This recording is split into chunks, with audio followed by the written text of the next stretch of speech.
episode of the Nomade Discover Series 2020. This time, my name is Ben. I'm here to discuss a little bit about travel and what we can expect out of when we came out of this crisis. And with me today is Matt Kemp, Managing Director of Outlander Expeditions. Thank you, Matt, for being here. Thanks for having me. Okay.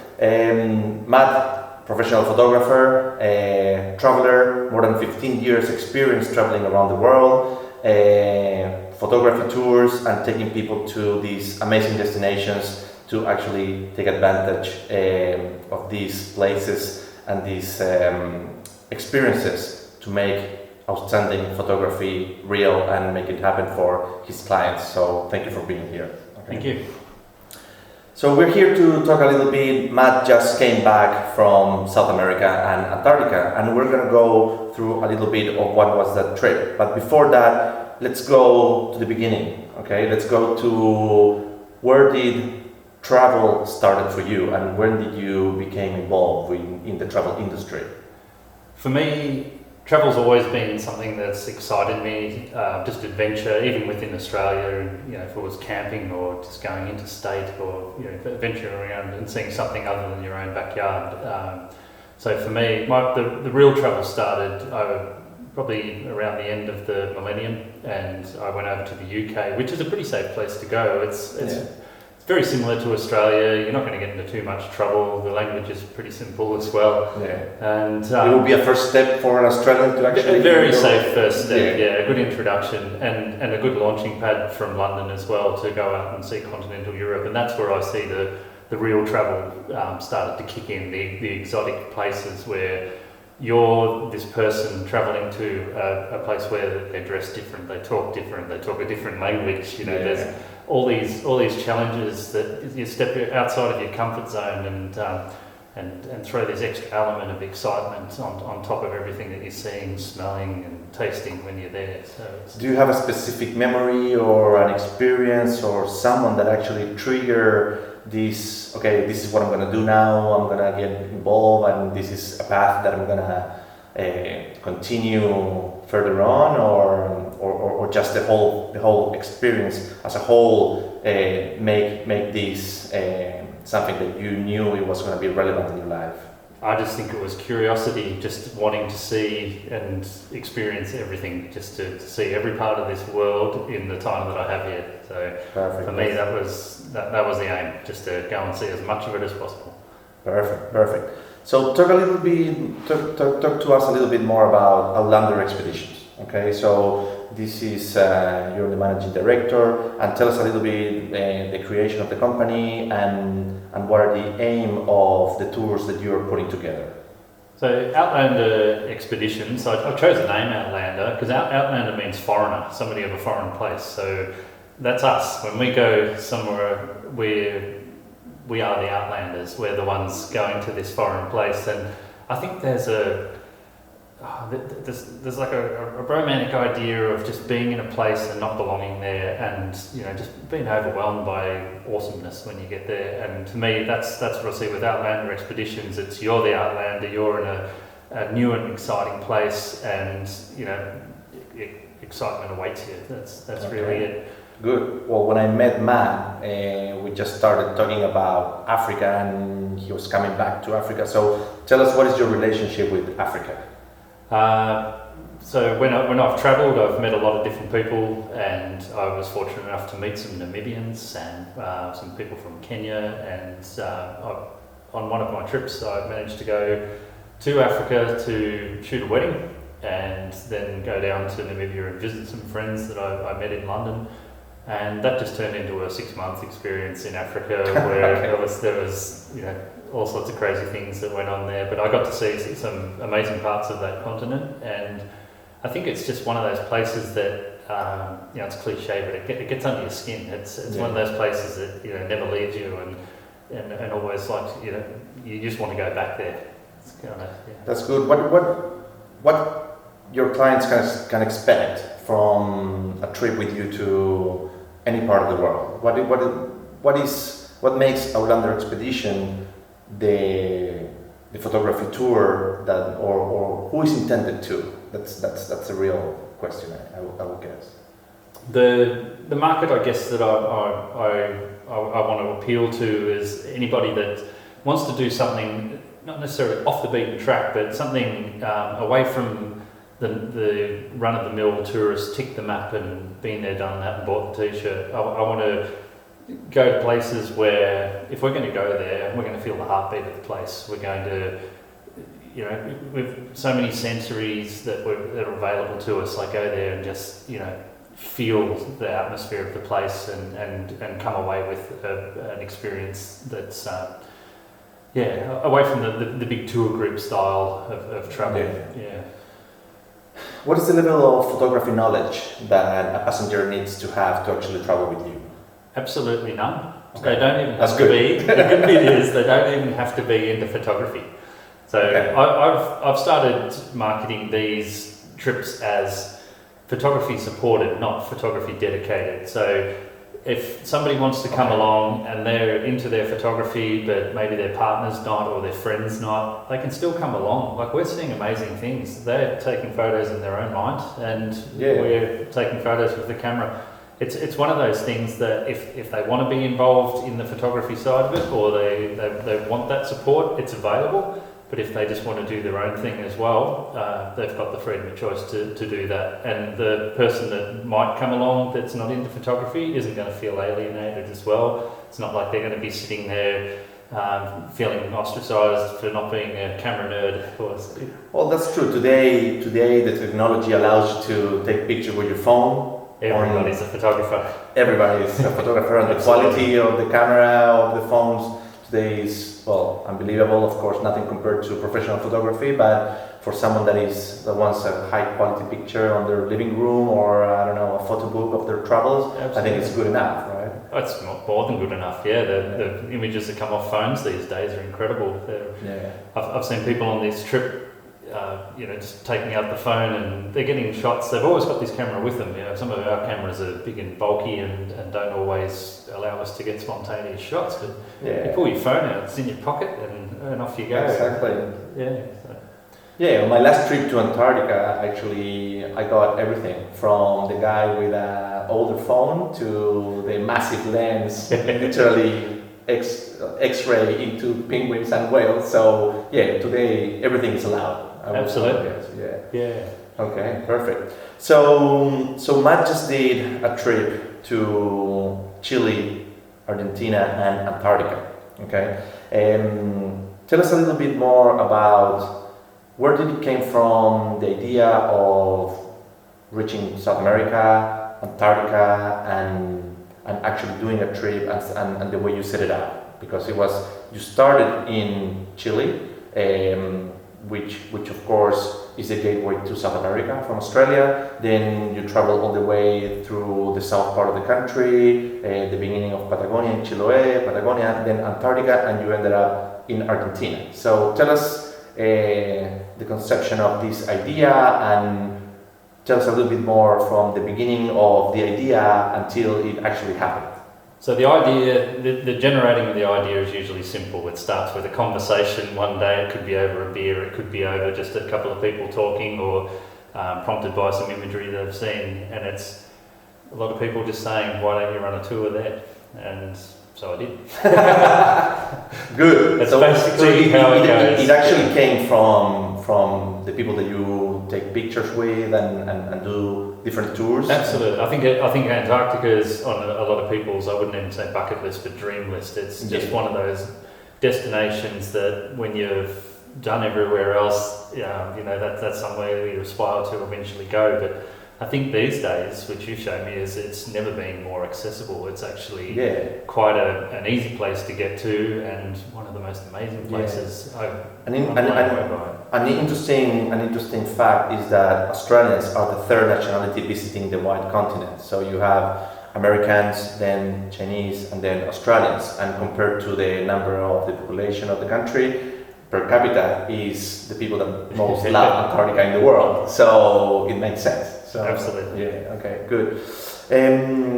Tell us a little bit more, let's talk a little bit about the pre and the post, because we're going to focus on Antarctica a little bit more, okay? So your trip started in Santiago, okay? Yes. And funny enough, you started on a period that it was October last year. Okay, for the people that don't know, Chile had a little bit of social unrest last year, protests and some riots going on, and the political situation was a little bit unstable. And Matt was there with a group of clients that actually paid a lot of money to be there, and all luxury hotels.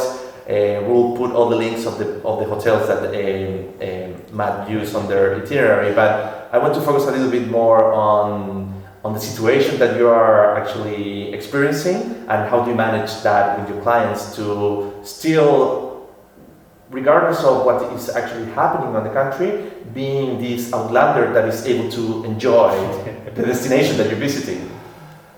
I've got to say, it's a crazy time in this world at the moment.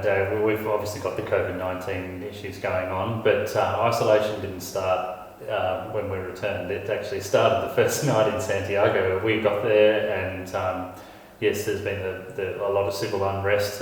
There's a lot of unresolved issues there, and it's sad because I went to Santiago 15 years ago.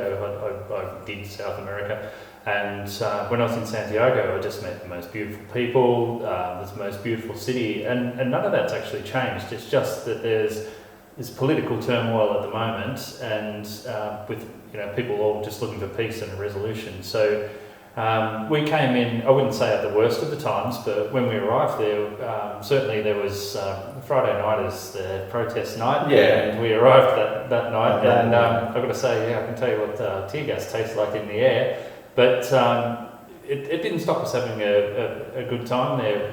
Very luckily, we were staying in a nice place, which was also in the thick of where a lot of the protests were happening, but at no point did we ever feel unsafe. And it was surreal. The next day, to go out into an area that's, you can hear in the air, you think it's just going to be a war-torn mess in the morning, but you get out there, it's peace in the streets, people are out there, they're enjoying breakfast at restaurants and cafes, and there's graffiti on the walls, but it's all just political messages, just venting frustrations. But we had a really good guide as well that took us around, and she was amazing. She explained the current situation. Like when you were there, you're giving the history. This is a living history. This is part of what makes a place, and Chile will find peace again, and it will be the beautiful place that I visited last time. So, definitely. A big shout out to Casabueras Boutique Hotel, where the group was staying in Las Tarras neighborhood. So thank you to all the team there and the management for supporting this group. So, okay. In particular, Vanessa, the tour guide that we had on the ground there, she was just a personality to start with, but also just the knowledge of the situation. And again, at no point did we feel unsafe, and she took us around and just explained the whole situation from a purely objective standpoint. And I think for us, we probably got a more enriching experience there than you would have if it was just walking around seeing historical buildings.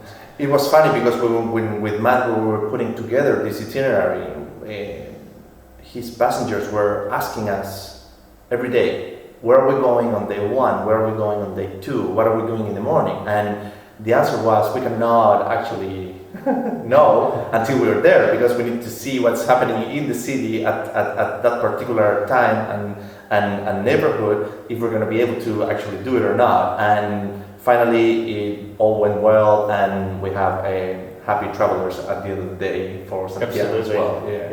The key word there is dynamism. This is we booked this trip probably 12 months prior, and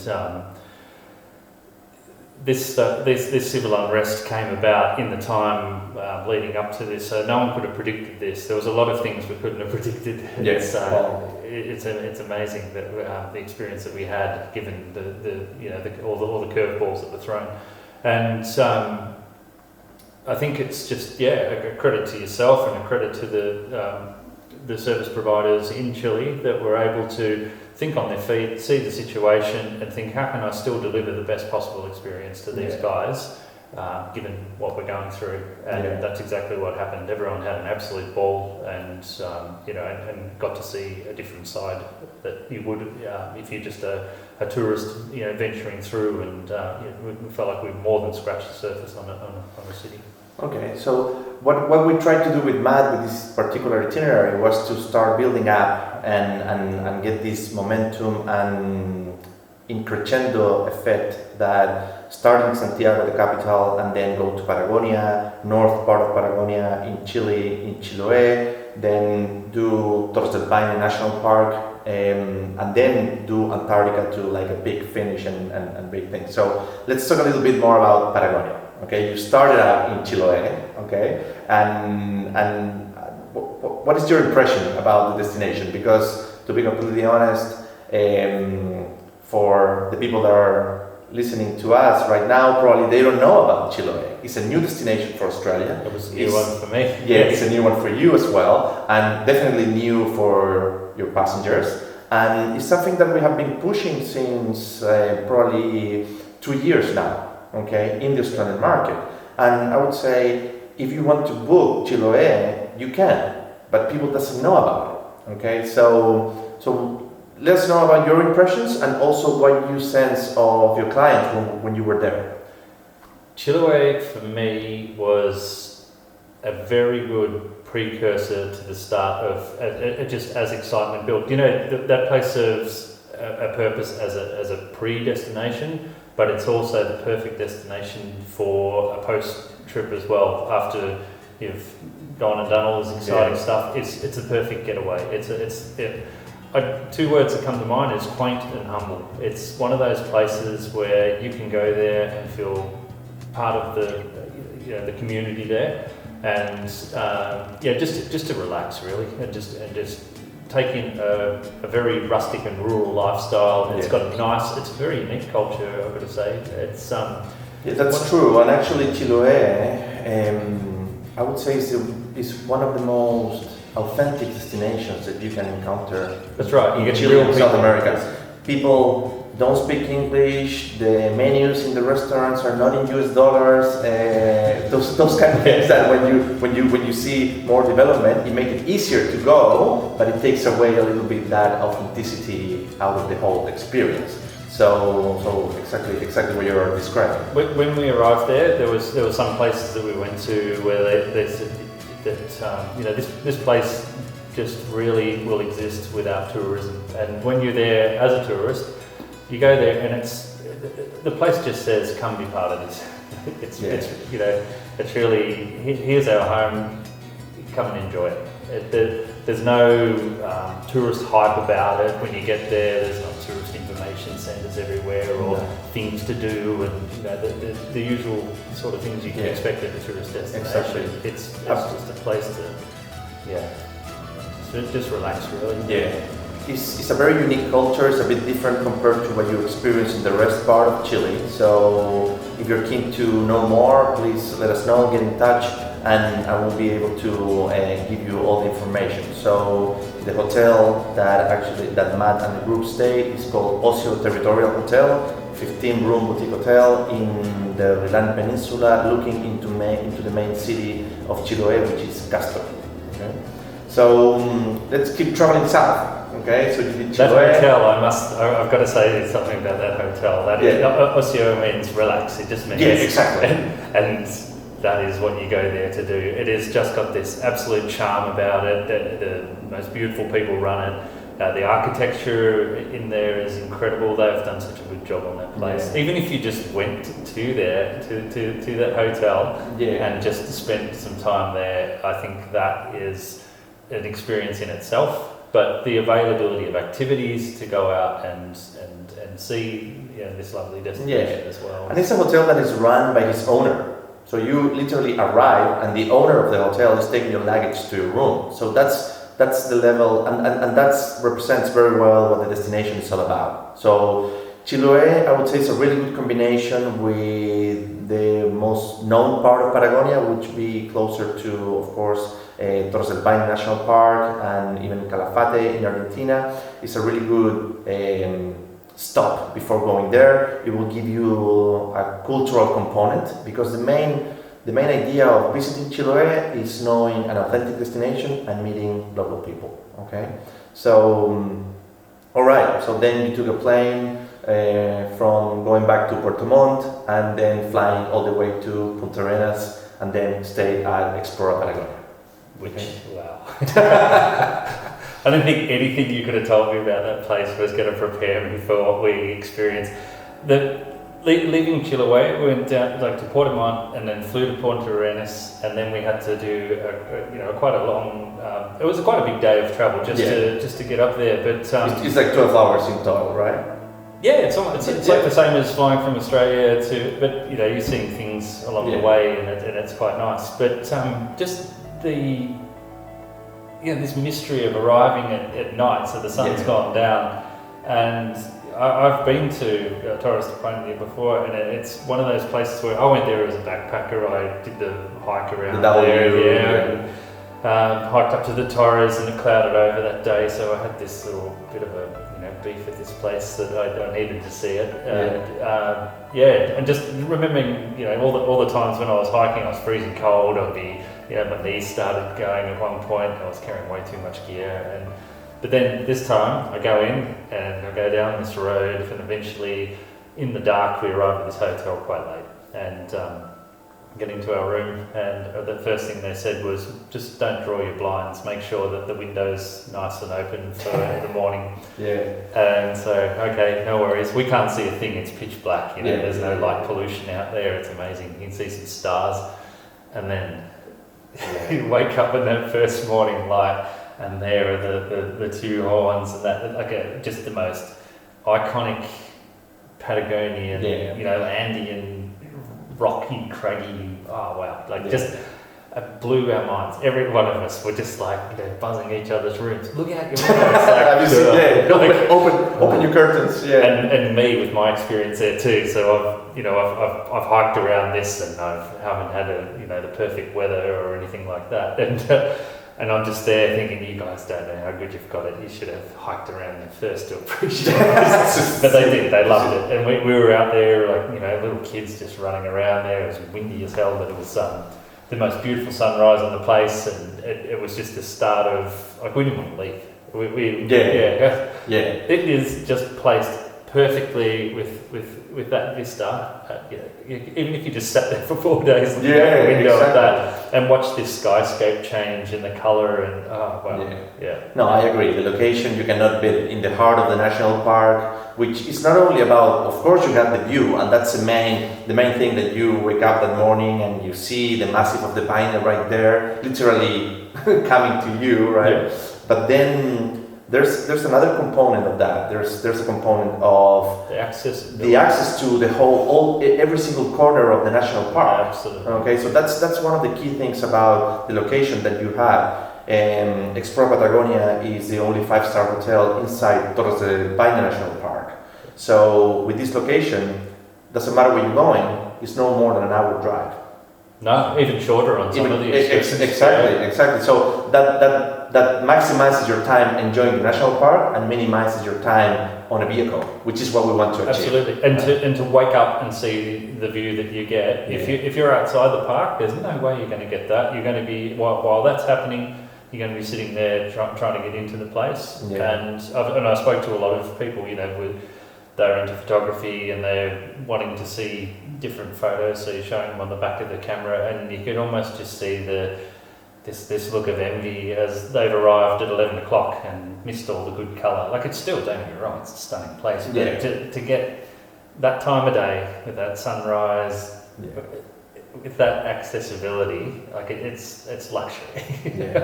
Well, we'll need to see some images of that, of course. So we're going to ask Matt to share that with us as well. Okay. Okay. So, and now let's talk about Antarctica. Okay. Antarctica was the main or the backbone of this trip. Is where everything started.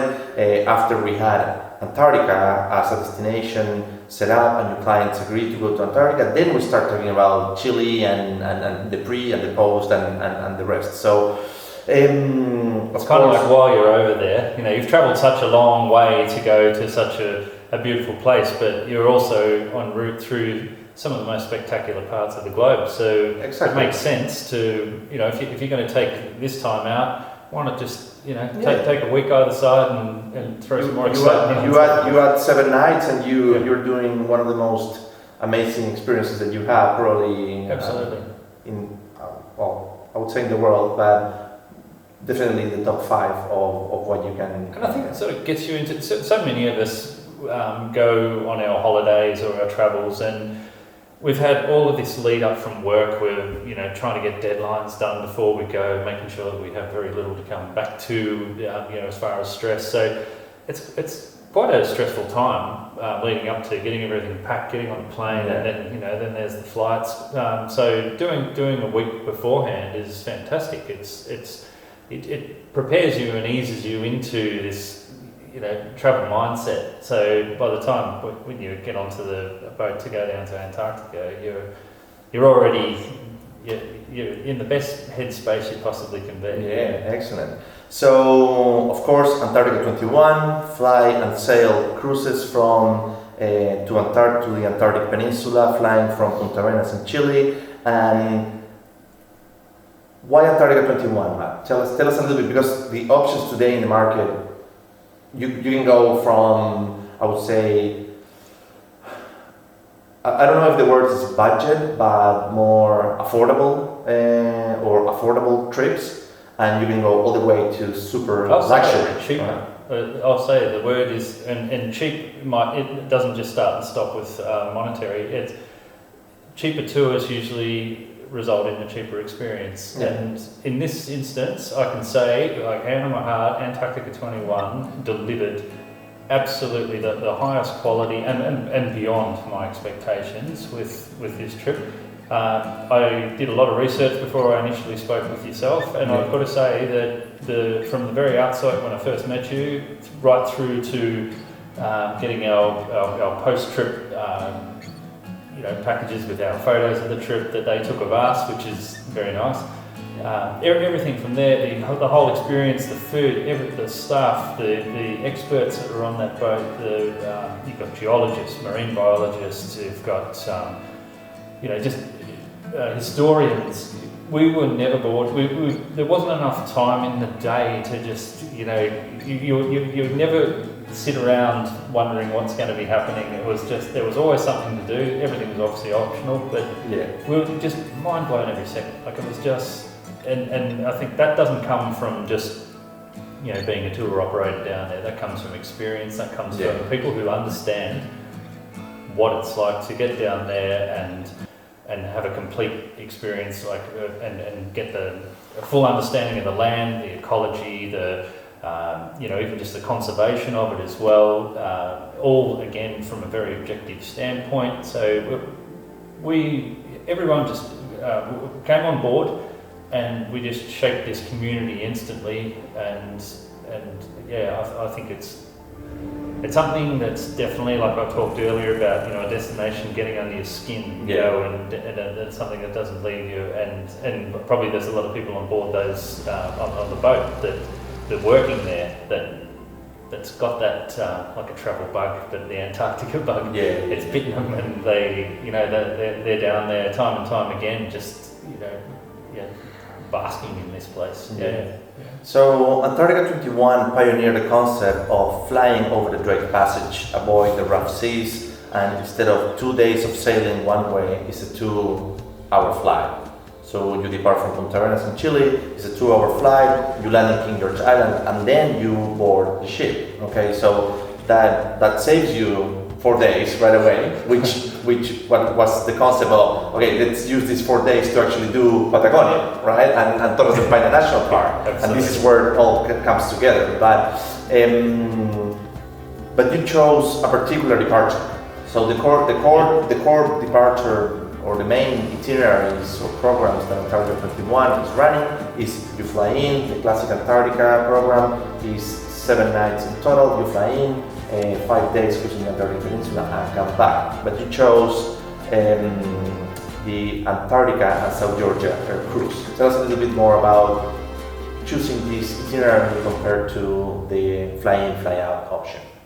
The fly in, fly out, don't get me wrong, that really appealed as well. The direct passage, I've got no point to prove to the world at all. My clientele that I think are very thankful too, that I know some people say, oh, we've sailed the Drake several times and it hasn't been too treacherous, but that it can kick up. It's notorious for it. Yeah. I just can't take that risk. And being 2 days at sail on the way there and 2 days back, I think that's a bit of an anticlimax to sail back after seeing all this amazing stuff and then, you know, sitting there at sea for 2 days and coming back in on the hope that the seas might be calm. But that luxury of getting on a plane, it's surreal. It's unbelievably surreal to get on a plane and fly in an aircraft that's painted up like a chin-strap penguin. Yeah, exactly. It's very cute. Right. Yeah. And then just land on a runway at a research station and grab all your gear and off you go and walk. And just the experience of getting off the plane and walking through a research station, get onto your Zodiac, meet these people who are going to be entertaining you for the next 14 days, and then go out to the mothership, this brand new boat, which is incredible. That's another video. No, we'll discuss a little bit. Yeah. No, but of course, Antarctica 21 has been operating for 15 seasons now and keep going with the most experience in the air cruise industry, mainly dedicated to the air cruise format for visiting Antarctica. And this model has been successful, so this has allowed Antarctica 21 to invest in a new vessel, actually made in Chile and owned by Antarctica 21, and is the Magellan Explorer. Okay, we'll do another video to check the details of the ship itself, but tell us, it's brand new, so tell us what you think. Tell us how was the ship, the reaction of your clients, tell us a little bit an overview of what happened when you actually saw this thing and then you go in. It's brand new boat, icebergs. What could go wrong? I guess when you hear there's a brand new boat, it's like, wow, can't wait to go on there. This is going to be new and exciting. But when we got onto this boat, there's all these other things that start to surface as well, like, this is a brand new boat. Is the operation going to be as well oiled as it is with a seasoned boat that's been operating for years? Yes, this is credit to these guys. They've got a crew on there that have obviously done some good training and know how other boats operate, and have come onto this particular boat, and it's like they've been sailing it 10 years. It was. Nothing went off. There was no hitches or anything like that. It was just absolutely well oiled, like from the minute that you got on there to every bit of service, and just the rooms are fantastic. Everything just super modern and perfect, actually. Yeah, great. So let's talk a little bit about the operation, because this is, as you mentioned, is the key for a successful expedition to Antarctica. Antarctica 21, in particular, in the Magellan Explorer, 74 passengers maximum, and then you have 14 expedition leaders. So this means they have the highest ratio between expedition leaders and passengers. So the most personalized service today operating in the Antarctic Peninsula, and then you have 2 landings per day. How did your passengers take advantage of these facts that make this experience unique? I think having just the smaller group, having only 74 passengers, that's a luxury, particularly with the conditions. The law down there is more than 100 people. Then you can't have them in an area at the same time. So then you're getting divided experiences. Some people saw the whales this morning. Some people missed it or whatever.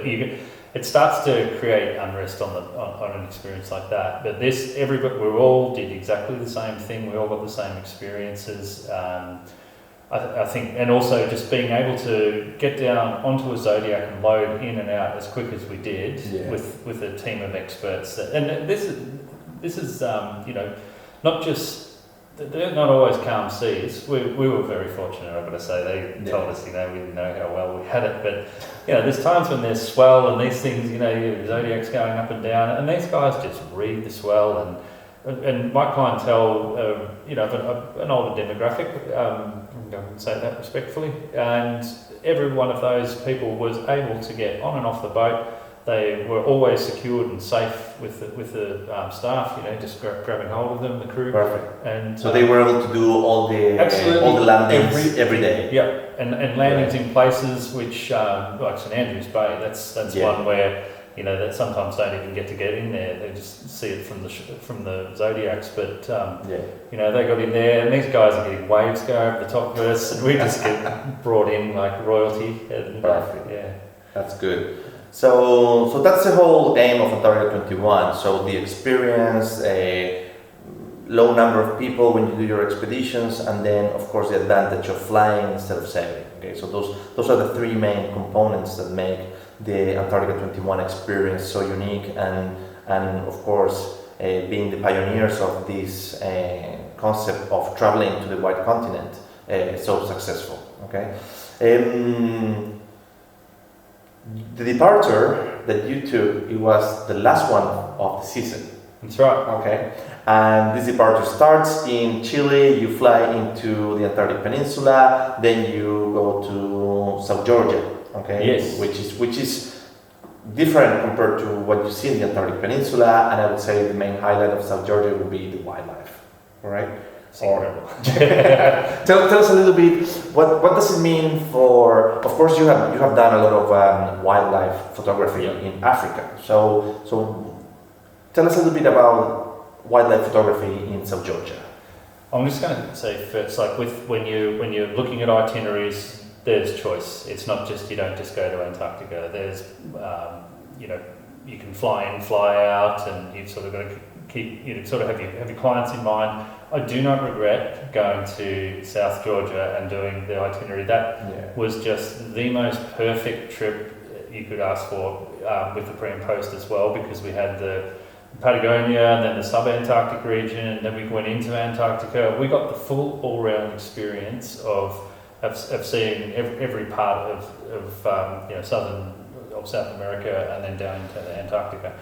And then from going out there, retracing Shackleton's footsteps as well. That's when you learn the history, it's quite an emotional journey. You just think, we didn't in luxury. But these guys, so when you see what they had out there and how they survived, it's amazing that they even made it back. And when we went to when we left the Antarctic Peninsula, we were fortunate that we could get at Elephant Island, where Shackleton's men were stranded. We actually got an intimate experience of getting right into that bay, right where those guys lived for, through the coldest 4 months of hell.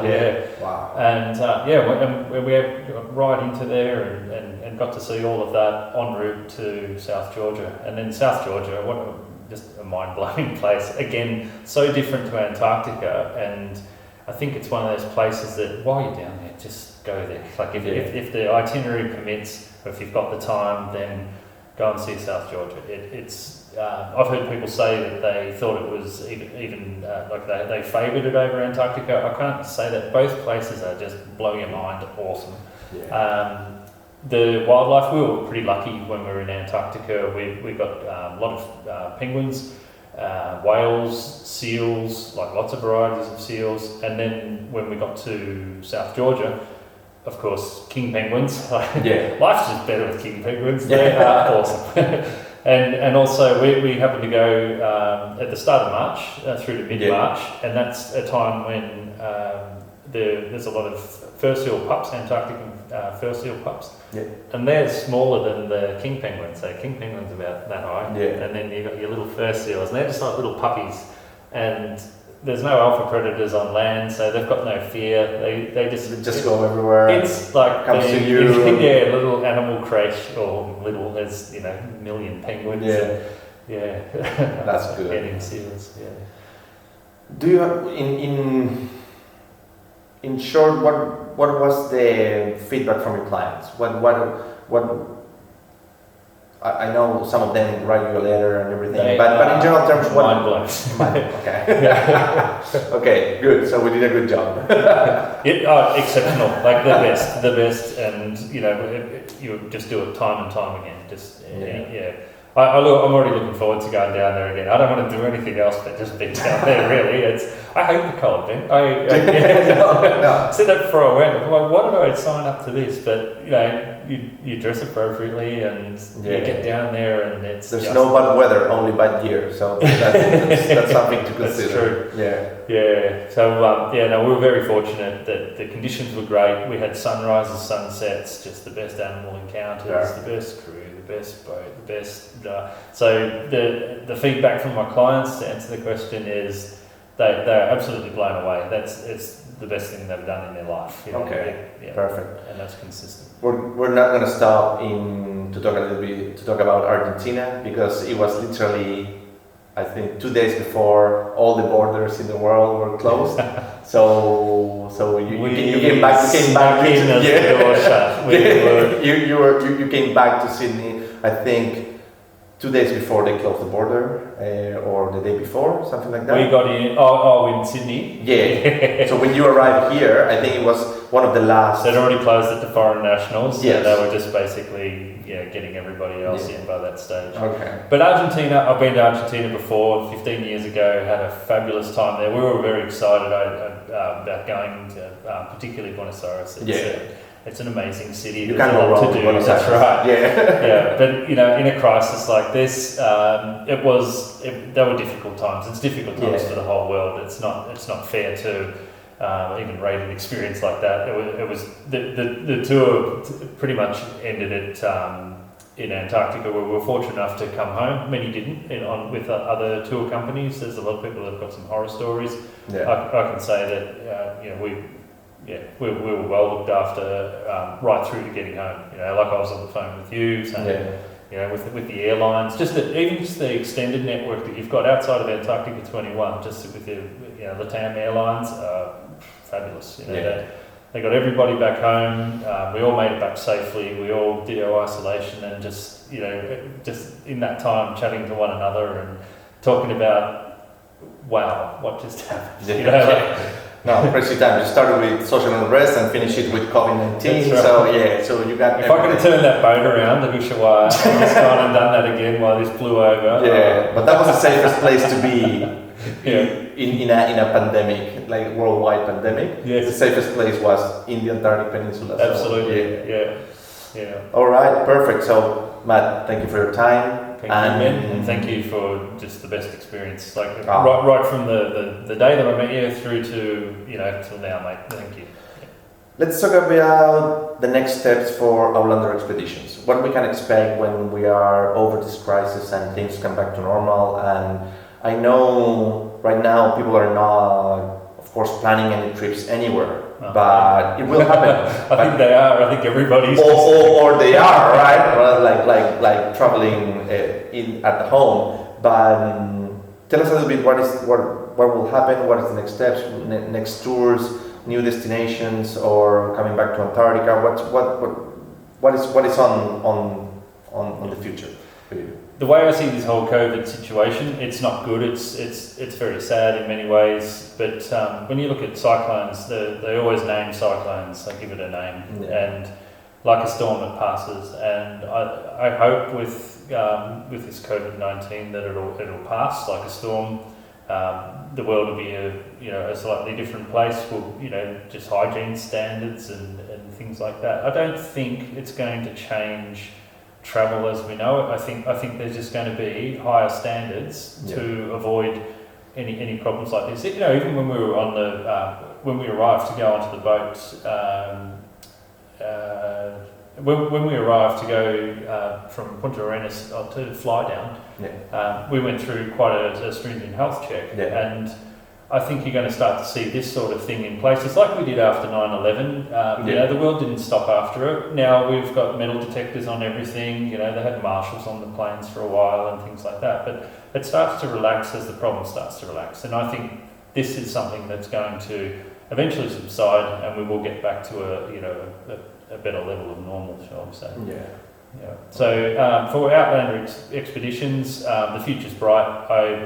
People still want to travel. That's something that's, we've had world wars, we've had pandemics, we've had all sorts of things go on throughout the ages, but life continues and travel will continue as well. So I'm just going to continue with delivering what I believe is the best possible experience. If we're going to pick a destination, I'm just, that's always my mindset. I just think, what is the best possible experience that I can muster up with what's available for this place? And that, like I did with Antarctica 21, I feel confident in that choice and look forward to doing it time and time again. Perfect. All right. For everyone watching, thank you. I'm Ben, Managing Director of Nomade Unique Experiences. Thank you, Matt, again for your time and discussing your trip. If you are struggling, if you're a travel agent and want to get in touch with us and see and know more about our product, the product that we represent from Chile, Peru and Antarctica, please check all the information below and we'll be in touch. We'll keep doing this series, and the idea is to take advantage of what the current situation is, and we need to be ready when things come back, and stay strong, keep dreaming, and let's travel soon. Thank you. Thank you.